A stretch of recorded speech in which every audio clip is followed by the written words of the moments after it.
Swami Vivekananda, after his Guru Ramakrishna attained Samadhi, he wanted to take his master's message to the West.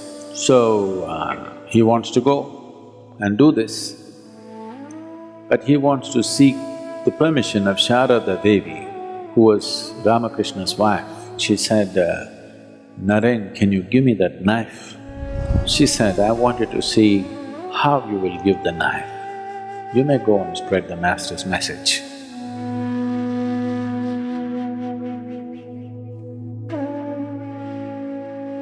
To be spiritual has always been also understood as to be gentle. And unfortunately, to be gentle has always been misunderstood and misinterpreted as to be soft or to be weak.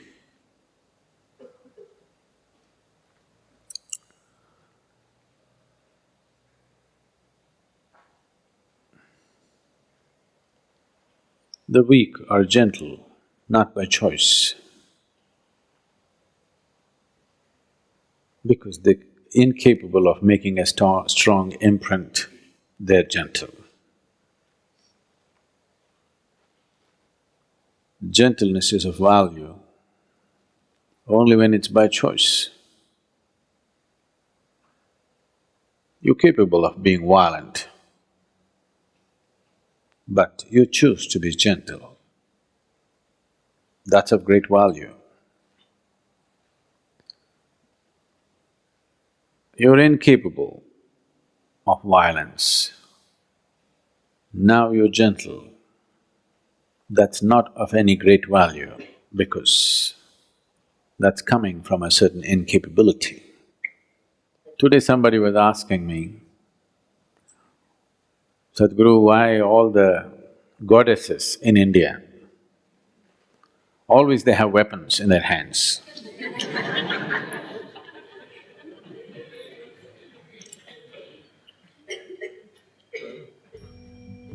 Why our Bhairavi, though she has eyes,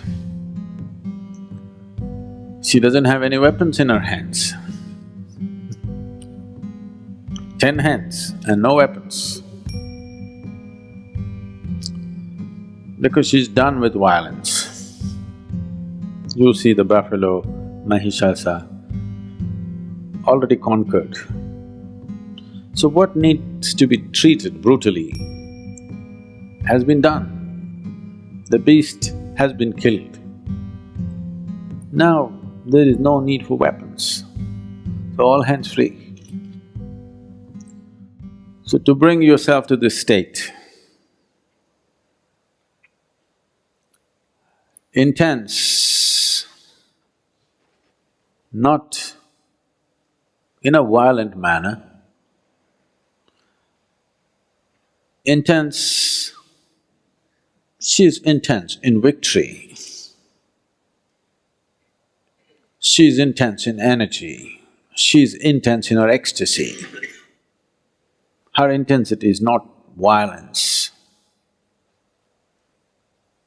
Not that she's not capable of, it's just that she's done with it. In the evolution of one's action, if you look at the evolution of action, the initial part of the action will always be violent. As you become more expert with something, you will see the rough edges in your action goes away and it becomes smoother and smoother and there will be no violence in action. Even a swordsman who is an expert, only somebody who is new goes, ah, like this.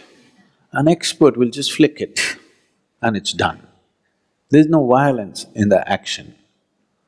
So in the evolution of action, she's past that. Still intense, but in victory, energy and ecstasy, not in a violent manner. There are many symbolisms like that. Here, if you feel your eyes and see, where it is intense but not violent. Is something wrong with violence? It's not a question of right and wrong, it's just crude way of conducting life. If you say violence is bad, that means you will end up rejecting a part of yourself and you can never get rid of it because it'll not go. It'll come out in so many ways.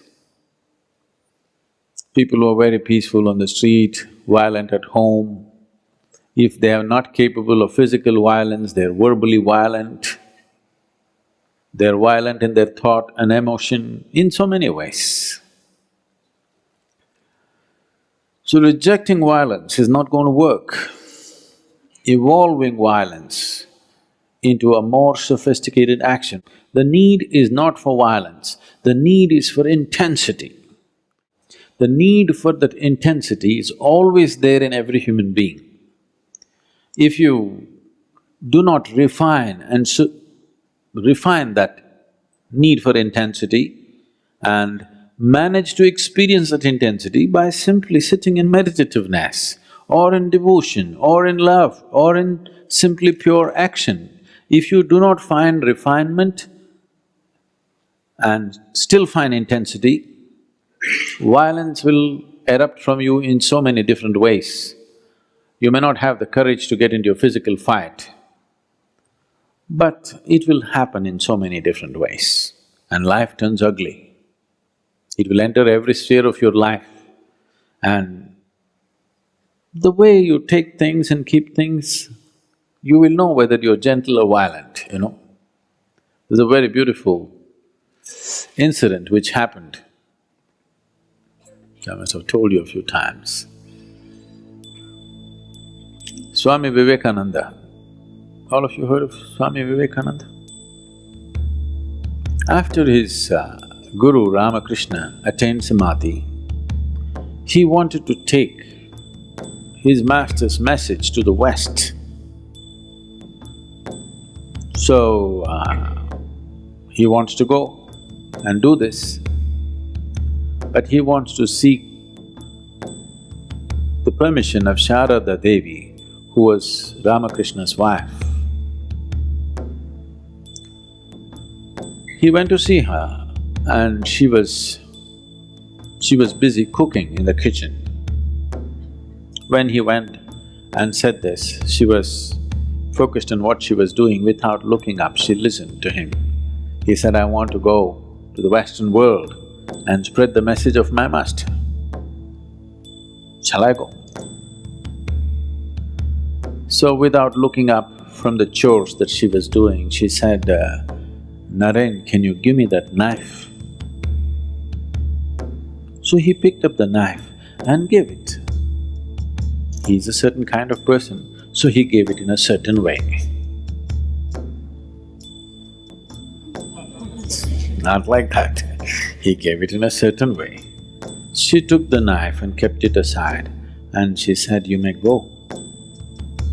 Then he noticed this and he said, why did you ask for the knife? You have no vegetables to cut, everything is already on the pot, already in the pot, on the boil. Why did you ask for the knife? There was no need for the knife, why did you ask for it? She said, I wanted to see how you will give the knife. You may go and spread the master's message. So this is where gentleness is. Not because somebody is watching, not because you're under scrutiny, just the way you move, how you step on the planet, how you breathe, how you sit, how you stand, how you look at other people. This is where you have to refine your action. Now I'm not talking to you about mindfulness, no, being mindful of everything, no. I'm talking about refining your physical action, your verbal action. With this slowly, your mental action and emotional action also can be refined. To just move your hands and legs in a more gentle manner. This refinement can happen either because you become meditative or you consciously refine it so that you move towards meditativeness. It's good to start from both the ends. If you want to reach a destination, it's good to start from every possible end so that you get there quick enough. If you want to burn a candle quick, you burn it from both ends, isn't it? You burn it from only one end, it may take a lifetime. You want to enjoy at least half a lifetime of meditativeness, you must burn it from both ends. So you may be practicing meditation, but also consciously refining your physical action. The way you move your hands, the way you move your body, the way you move your breath, your words. This is not about becoming pretentious, this is about becoming conscious.